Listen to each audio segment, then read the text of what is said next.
Assalamualaikum warahmatullahi wabarakatuh. Saya Muhammad Rumizi bin Rosli, pelajar tahun 2, Sarjana Muda Kaunseling dengan kepujian di Universiti Sains Islam Malaysia. Hari ini saya akan berkongsi tentang satu topik yang berkait rapat dengan subjek yang sedang saya pelajari, iaitu subjek perkembangan kerjaya. Jadi topik yang akan dibicarakan pada hari ini adalah happiness at work. Atau dalam bahasa Melayunya, kebahagiaan di tempat kerja. Kebahagiaan di tempat kerja merupakan salah satu faktor kejayaan bagi seseorang yang berkejaya. Seorang pekerja yang berjaya akan memberi impak positif kepada sesebuah organisasi. Jadi, macam mana kita nak mendapatkan kebahagiaan di tempat kerja? Pada hari ini, saya akan berkongsi 3 tips untuk mendapatkan kebahagiaan di tempat kerja. Yang pertama, mewujudkan suasana yang positif. Sebagai seorang pekerja, suasana yang positif amatlah penting kerana dia dapat mempengaruhi gerak kerja kita. Tidak kiralah pekerjaan kita apa, tetapi suasana yang positif amatlah penting. Jadi, bagaimana nak dapatkan suasana pekerjaan yang positif? Pertama, mempunyai rakan sekerja yang baik. Rakan sekerja yang baik merupakan faktor yang penting menyumbang kepada kita untuk sentiasa positif di tempat kerja. Kita memerlukan rakan sekerja yang boleh bekerjasama dalam semua aspek. Tak kisahlah dia tolong kita ataupun kita yang tolong dia. Sangat penting kerana ia dapat memberikan kerjasama yang baik. Selain itu juga, persekitaran yang bersih juga mempengaruhi suasana yang positif kepada diri kita.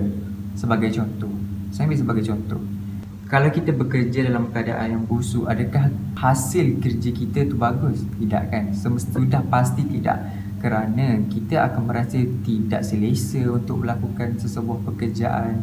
Kita akan merasa terganggu dan konsentrasi kita of course lah akan terganggu dan tidak memuaskan. Jadi persekitaran yang positif adalah penting untuk mendapatkan kebahagiaan di tempat kerja. Yang kedua, belajar sesuatu yang baru. Dalam sesebuah pekerjaan yang kita lakukan, kita tidak semestinya menumpukan 100% kepada bidang yang sedang kita lakukan, kerana jika kita mempunyai minat untuk belajar sesuatu yang baru, ia bukan sahaja dapat membantu kita, ia dapat menambahkan lagi ilmu pengetahuan kita. Kerana bagi saya, tidak membazir pun kalau kita belajar benda yang baru.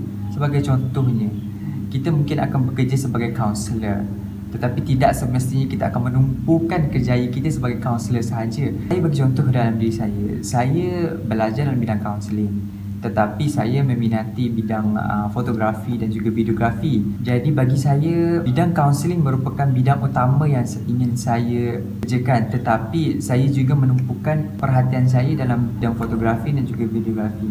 Sebagai seorang kaunselor, kita bolehlah kongsi tentang fakta-fakta yang berkaitan dengan kaunseling melalui fotografi. Sebagai contoh lagi, dalam bidang videografi, kita mempunyai media sosial yang banyak seperti TikTok, seperti Instagram. Jadi kita bolehlah membuat video yang dapat memberikan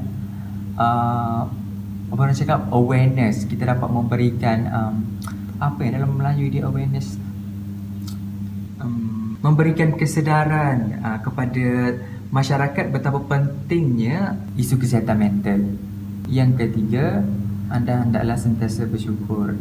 Dalam apa jua bidang yang anda sedang lakukan sekarang ataupun yang anda akan lakukan sekarang, tetaplah teraplah dalam hati anda untuk sentiasa bersyukur.